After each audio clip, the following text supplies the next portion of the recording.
kalau masuk 3 golongan manusia ini percuma, gak akan diterima Allah. 1, aqul walidain, anak yang durhaka kepada kedua orang tua. Naudzubillah. Sehebat apapun anak, kalau sampai durhaka kepada orang tua, berani kepada orang tua, menentang orang tua, melawan orang tua, zalim kepada orang tua, menyakiti hati dan perasaan orang tua, menyia-nyiakan orang tua, padahal si anak hidupnya berkecukupan, kaya, orang tuanya hidup menderita, itu dia mentala. Alah wes kadung.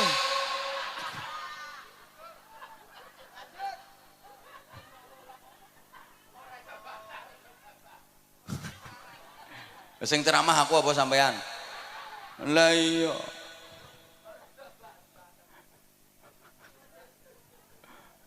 Walaupun ini anak alim, mangan kitab entek 2896, ilmune sundul terop,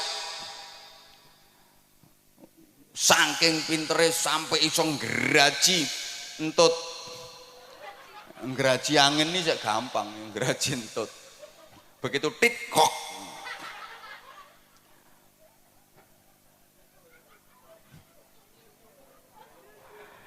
Kalau berani sama orang tua, menyakitkan orang tua, durhaka kepada orang tua, seluruh ibadahnya ditolak sama Allah. Doanya nggak akan dikabulkan oleh Allah. Bahkan di akhirat dia nggak bisa menerima syafaat Rasulullah. Walaupun secara lahiriah orang tuanya seakan-akan bersalah, karena dalam hubungan anak dengan orang tua itu undang-undangnya cuma ada 2 pasal. Pasal 1, orang tua tidak pernah bersalah. Pasal 2, apabila orang tua melakukan kesalahan, kembali ke pasal 1. Ya gak mumet, memang pasalnya cuma 2 kok.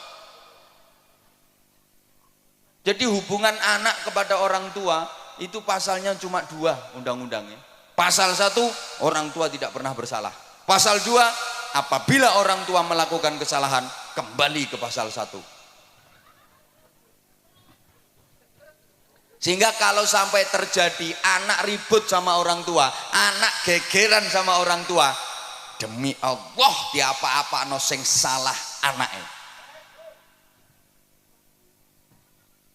Ono sing mau mikir ketara gak rukun kae.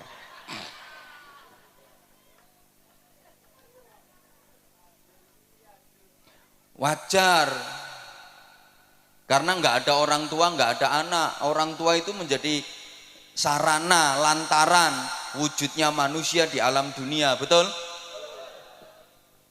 Boleh kene ono sing tanpa wong tua, jadi orang bejudus teko lemah, apa meletek teko watu. Maka saya di mana-mana katakan selamanya anak nggak mungkin bisa membalas budi kepada orang tua, nggak mungkin anak bisa membalas jasa orang tua, nggak mungkin bisa. Orang tua pernah gembol anak, anak nggak pernah gembol orang tua.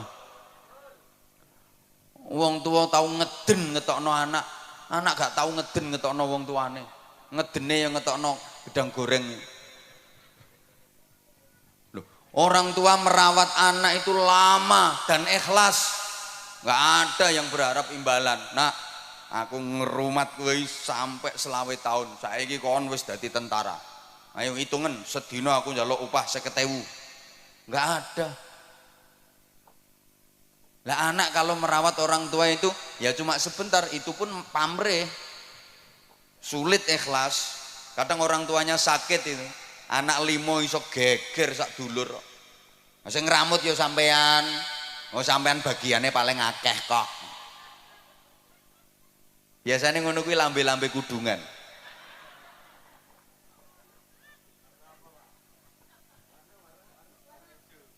Halo. Halo. Ya. Rungokno. Orang tua merawat anak itu yang diharapkan hidupnya anak. Sing diharap-harap uripe. Lah nek anak ngramut wong tua iki mek karo nunggu matine kok. Sorry ya. Orang tua itu mau gantiin sakitnya anak. Kalau anak nggak mau gantiin sakitnya orang tua. Orang tua rela menggantikan derita anak. Kalau anak nggak mungkin mau menggantikan derita orang tua. Saya udah sering kasih contoh. Orang tua itu punya anak sakit, anak masih kecil sakit. Ya Allah, nangis. Semalaman nungguin anak nggak tidur. Dia nggak rela seekor nyamuk pun menggigit anaknya, hinggap di tubuh anaknya. Ditunggoni sampai gak turu, nangis memohon kepada Allah, ya Allah biar saya saja yang gantiin sakitnya anak saya asal anak saya sehat. Tapi anak gak mungkin mau gantiin sakitnya orang tua. Maaf, ayo coba sampean misalnya punya orang tua sudah pikun, ayo sampean gelem genteni, ya Allah kula sing pikun mawon.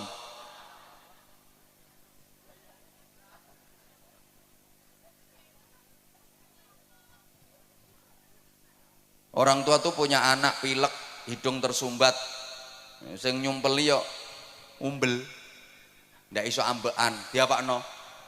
Disedot, dicucup, masya Allah, umbel ya dicucup. Ayo bu, misalnya bapak sampean umbele meler, mriki pak kula dilatane pak.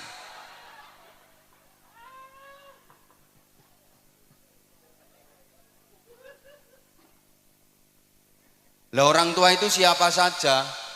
Satu, abul jasad, orang tua kandung, ayah dan ibu kandung. Dua, abur ruh, yang merawat ruh, merawat jiwa, gurunya, kiainya, bunyainya, ustadz ustadzahnya. Hukumnya sama orang tua. Kalau orang tua kandung itu yang merawat jasmani, kalau guru, kiai, bunyai itu yang merawat rohani. Iki dirungokno apa ora toh? Tiga, yang ngasih pasangan hidup, mertua, sama wajib dihormat. Bu, menantu kalau nggak rukun sama mertua, ya sama itu namanya menantu yang tidak berbakti kepada orang tua, durhaka. Sama. Ada enggak? Ngacung.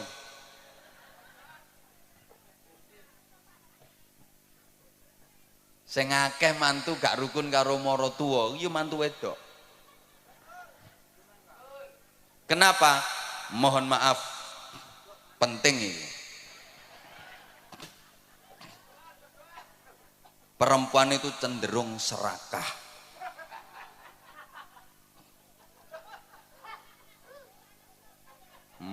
Wong lanang serakah ya eneng kok. Yang mbek kiai wani nyentak apa maneh mbek bojone. Mohon maaf. Banyak istri yang tidak merelakan suaminya untuk berbakti kepada orang tua. Banyak suami yang tidak menyadari posisi. Sorry ya. Istri sama suami itu beda. Karena istri perempuan, suami laki-laki. Lah yo beda. Istri itu haknya suami.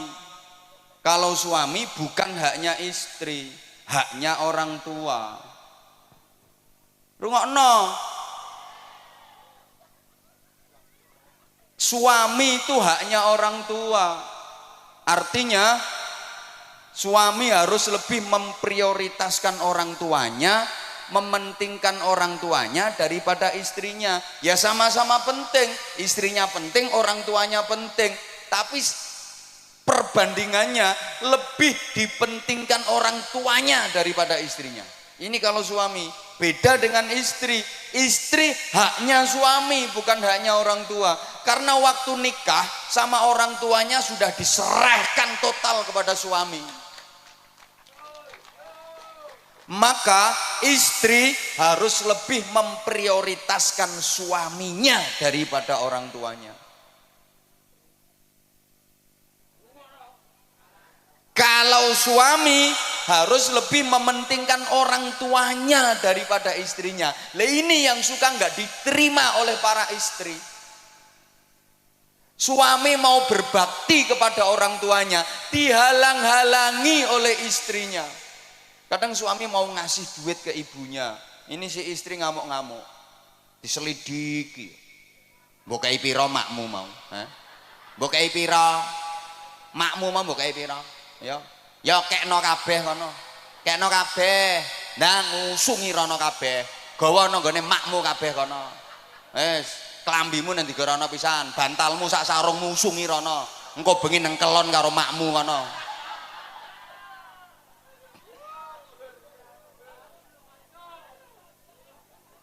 Suami mau berbakti kok dihalang-halangi.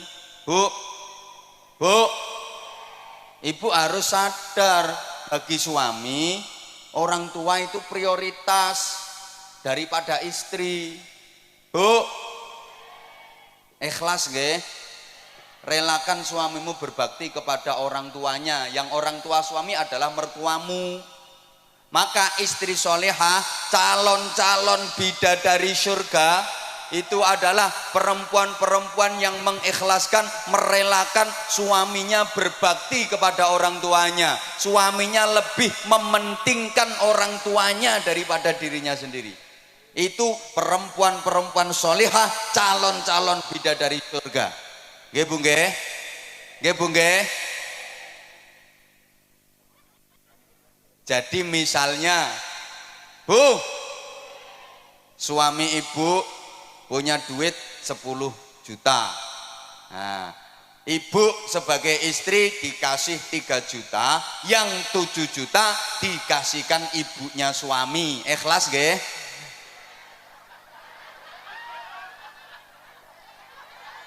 Ikhlas nggih?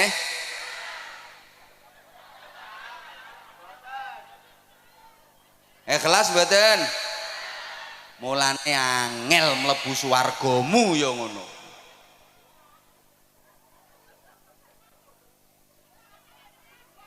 Loh, namanya lebih diprioritaskan ibunya daripada istrinya kok. Jadi nek bojomu ku ndek duit 1 juta, sampean sebagai istri dikasih 300.000, yang 700.000 dikasihkan ibunya suami, dikasihkan mertuamu. Ikhlas nggih? Sapa ngomong tak jotos mau?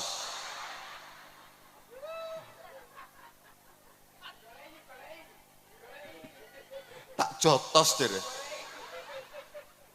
Kuwi istri apa petinju kok? Tak jotos. Kalau ibu ikhlas, nah itu gampang masuk surga.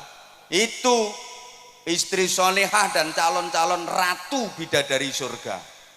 Halo, rungokno. Jadi sampeyan niku Bu, kalau dikasih uang belanja sama suami, sebelum nerima duit itu sampean ngomong, Mas, aku sampean kei duit ngene iki, buke sampean kei to ora? Lek buke sampean kei ya aku gelem nrimo duit iki. Lah nek buke gak sampean kei, aku mau nampani, Mas. Buke kei sik kudu luwih akeh. Lek buke wis sampean kei, lagek tak trimo. Ngoten nggih? Pret. Pret.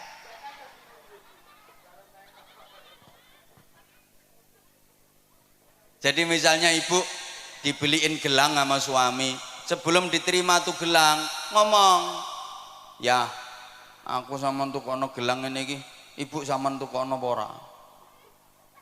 Le ibu sama tukono ya aku gelem. Lah nek ibu gak sama tukono, aku mau nganggo ya, gak gelang-gelangan rapopo. Penting ibu timbang aku. Ibu sing ngeramut sampean, sengsara rekoso mulai cilik gedhekno sampean, sorone ra karuan. Aku petuk sampean wis siap pakai. Aku gelem nganggo gelang iki, tapi ibu ya tukono gelang sing luwih gedhe. Ngoten Bu nggih? Alah ora trimo pret nek iki. Pret pret pret.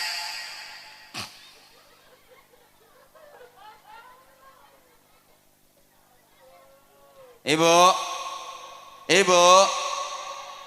Jadi misalnya ibu mau diajak berangkat umroh sama suami, ibu harus ngomong, ya aku kata dijak umroh, ibu sampean jak tak gak. Lek ambek ibu aku ya gelem melu ya.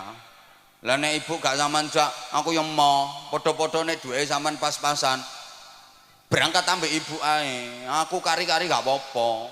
Penting ibu timbang aku.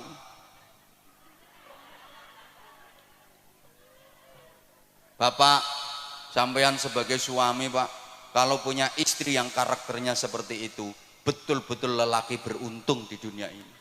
Beja-bejane wong lanang. Subhanallah. Itu istri solihah yang memuliakan suami dunia akhirat. Betul, Pak. Kalau Bapak punya istri dengan tipikal seperti itu, aku pesen, Pak, ramuten sing apik, jangan sia-siakan. Betul, Pak. Perempuan seperti itu, Pak, sebelum mati jangan dikubur dulu.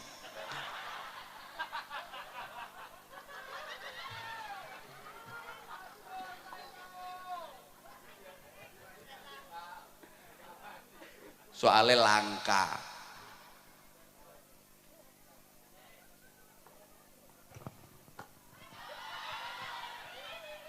Lo udah 1,5 jam loh ini. Yang kedua, yo. Yang kedua, mahal yo gak melo urun kok. Yang ibadahnya pasti ditolak, doanya nggak mungkin diijabah, dan di akhirat nggak bisa menerima syafaat Rasulullah adalah para istri menengok. Lu memang iya kok.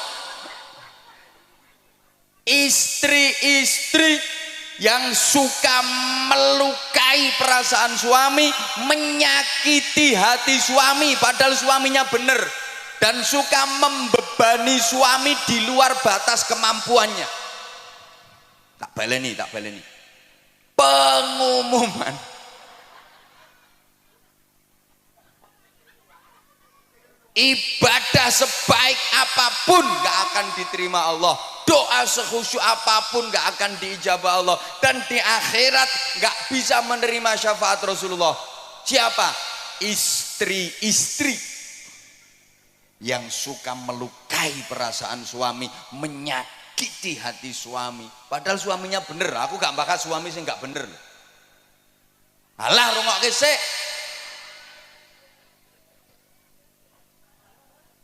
Ucul ya ben, balon murah kok. Balon ucul geger ndangak kabeh. Tuku meneh 5.000 kok. Hah? Malah mek 3.000 gegerno pengajian. Halo?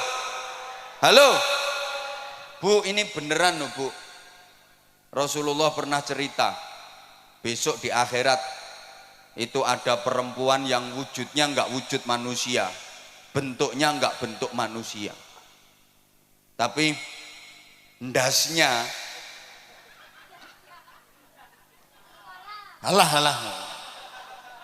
ndasnya itu ndas celeng, terus awak menengok lagi, awaknya awak khimar. Wis gampangane ndase celeng awake jaran. Ngeri. Ndase celeng awake jaran. Siapa itu? Ya tadi, perempuan yang suka membebani suami di luar batas kemampuan. Wong suami lo penghasilannya sebulan ini lo cuma 2 juta. Nek njaluk blonjo saulan sampai 250 juta.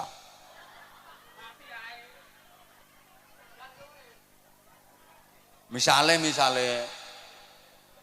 Perempuan yang suka melukai perasaan suami dan menyakiti hati suami, maka seperti itu akibatnya, ibadahmu gak akan diterima Allah. Tiwas dawir lambemu lah, dikir macam-macam, percuma. Doa gak diijabah, di akhirat gak bisa mendapat syafaat Rasulullah. Nah sekarang ganti, para suami ya harus fair dong. Yo kok wong wedok ae. Para suami laki-laki rungokno. Yang suka melukai perasaan istrinya, menyakiti hati istrinya, maka akibatnya aku durung tahu krungu keterangannya.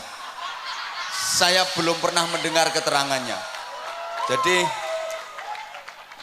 ya saya nggak pernah dengar dalilnya.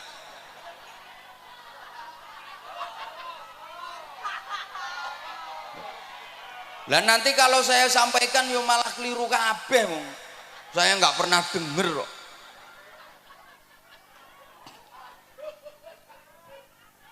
Bagusnya perempuan itu nggak perlu ngerti dalil-dalil yang kayak gitu. Marake ngelama, ngelunjak, ingkrah-ingkrah ndase wong lanang. Lho wong istri itu lo nggak ngerti dalil lho, suami iso kalah. Apalagi ngerti dalil, malah nyenyek wong lanang. Memang istri-istri itu nggak usah ngerti dalil-dalil kayak gitu, bahaya. Wong nggak ngerti dalil sing lanang kalah kok, pemane ngerti dalil. Mulane bro, sing urung rabi ya. Besok nek rabi golek wong itu sing goblok-goblok kae. Gampang dihapusi. Nek pinter-pintere gak iso ngendhalekno nyonyor kae.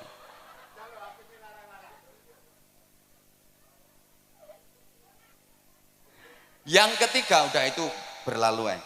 Yang ketiga, orang yang mutus silaturahim. Itu yang ibadahnya nggak akan diterima oleh Allah. Doanya nggak diijabah sama Allah.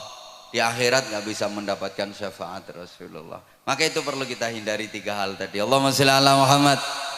Nah, selanjutnya jamaah rahimakumullah, perlu perbaikan diri.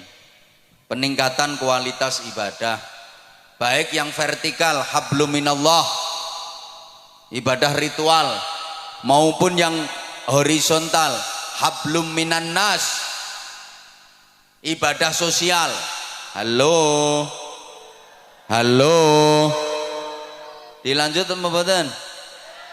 Oke, tak imbui. Ya, ini ibarat kerja itu lembur berarti. Tambahan durasi ya. Gini. Yo, hidup ini harus selalu ada peningkatan dan perbaikan. Slogane hari ini harus lebih baik daripada kemarin. Dan esok harus lebih baik daripada hari ini. Dalam menjalani hidup, pantang bagi kita untuk berprinsip aku masih seperti yang dulu. Aku begini, engkau begitu. Itu sama saja. Kalau orang Jawa bilang sami mawon, nek diteruske bokonge Mbak Mi dintup. Harus ada dinamika ke arah hidup yang lebih baik. Ibu bapak jamaah rahimakumullah, pembangunan musola ini harus disertai dengan pembangunan manusianya.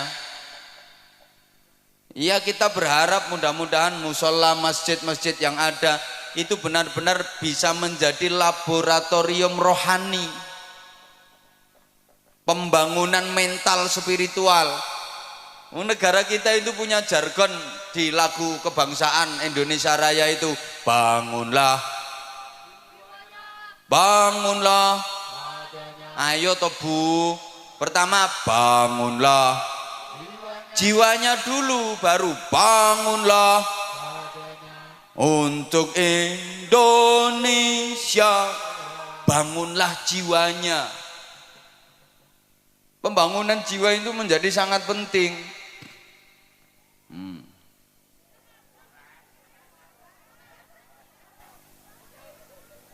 Oke.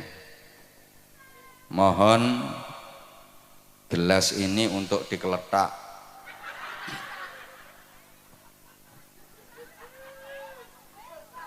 Untuk pembangunan sorban. Nggih. Iya. Nah itu juga termasuk bagian dari perbaikan. Nggih Bu nggih. Bu, saya yakin semuanya bawa duit. Kalau nggak bawa duit nggak apa-apa kok, kalung dilepas, gelang dipelorot nggak apa-apa, nanti biar dijual sama panitia. Ini pasti semuanya bawa duit. Saya nggak percaya kalau nggak bawa duit. Ono yang 100.000, ada yang 50.000, 20.000, 10.000, 5.000, 2.000, 1.000. Nanti kira-kira yang disedekahkan berapa?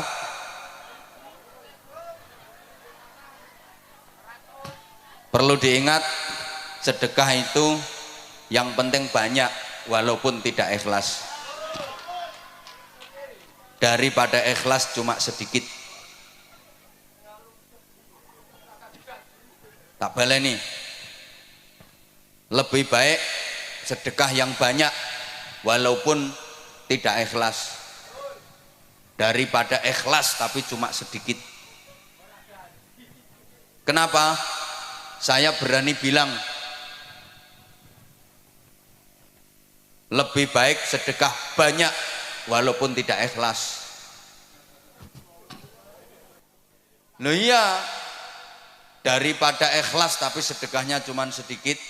Karena kalau sedekahnya banyak, terus sedekah banyak, terus sedekah banyak, pasti lama-lama ikhlas.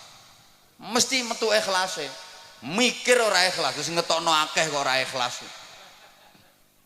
Tapi kalau sedekah itu prinsipnya yang penting ikhlas walaupun sedikit, sampai mate gak kira sedekah akeh.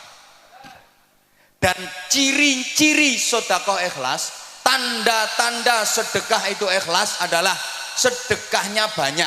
Tandane wong sedekah ikhlas iku sedekahe akeh. Soalnya nek sedekahe akeh gak mikir, gak perhitungan. Tak baleni. Tanda-tanda orang ikhlas dalam bersedekah itu adalah sedekahnya banyak. Tandane ikhlas. Soalnya gak perhitungan, gue duit piro, wis gak perhitungan. Engko urusan engko, sesuk urusan sesuk. Rezeki akeh sing guri, mesti ditempui, diganti sama Allah dengan ganti yang lebih banyak. Itu tandanya ikhlas. Nah, di antara tanda-tanda orang sedekah tidak ikhlas, itu sedekahnya nilainya kecil, sedekahnya sedikit, tandane wong perhitungan. Duitku karek 200, engko nek tak sedekahno 50, lak karek 150, sesuk bayar kreditan 70. Anakku sangune rungokno nang ngaji gak butuh sangu anakmu. Halo. Maka wong niku nek sedekahe kulino sithik iku tandane gak ikhlas. Ayo bantau. Sedikit banyak itu bukan jumlah dan nominal, tapi prosentase dan pembanding. Ukuran sedikitnya yang ngeleset di bawah sama yang duduk metingkring di atas panggung jelas beda. Jelas beda. Mungkin lek kanggo sampean 500.000 wis akeh. Tapi lek kanggo sing nang dhuwur panggung sithik 500.000 kuwi. Makanya saya bilang bukan jumlah tapi prosentase dan pembanding ukurannya.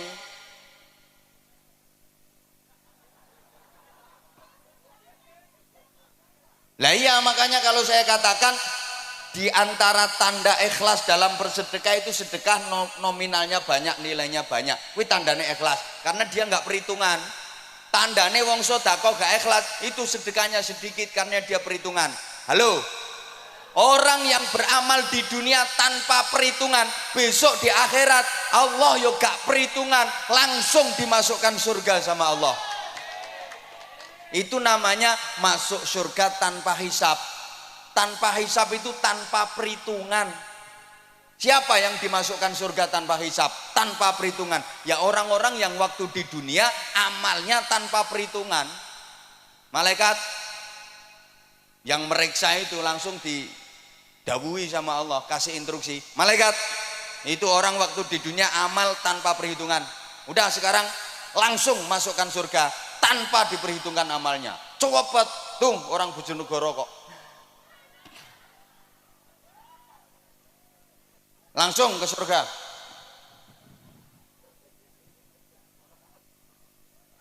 Halo? Halo? Lah kalau orang di dunia amalnya penuh perhitungan, besok di akhirat Allah juga penuh perhitungan. Dihitung dulu, amal bagusnya ada berapa, amal jeleknya ada berapa, lebih banyak mana tangannya untuk muter tasbih sama untuk kopek jarene, lebih banyak mana itu, diperhitungkan semuanya. Lama perhitungan itu, paham gak? Paham gak? Ada yang masuk surga bi ghairi hisab, tanpa hisab, itu artinya tanpa diperhitungkan amalnya. Orang-orang yang waktu di dunia melakukan amal tanpa perhitungan, besok di akhirat Allah memasukkan surga tanpa perhitungan. Tapi kalau amal di dunia diperhitung no, sok no akhirat awas diperhitung karo Gusti Allah.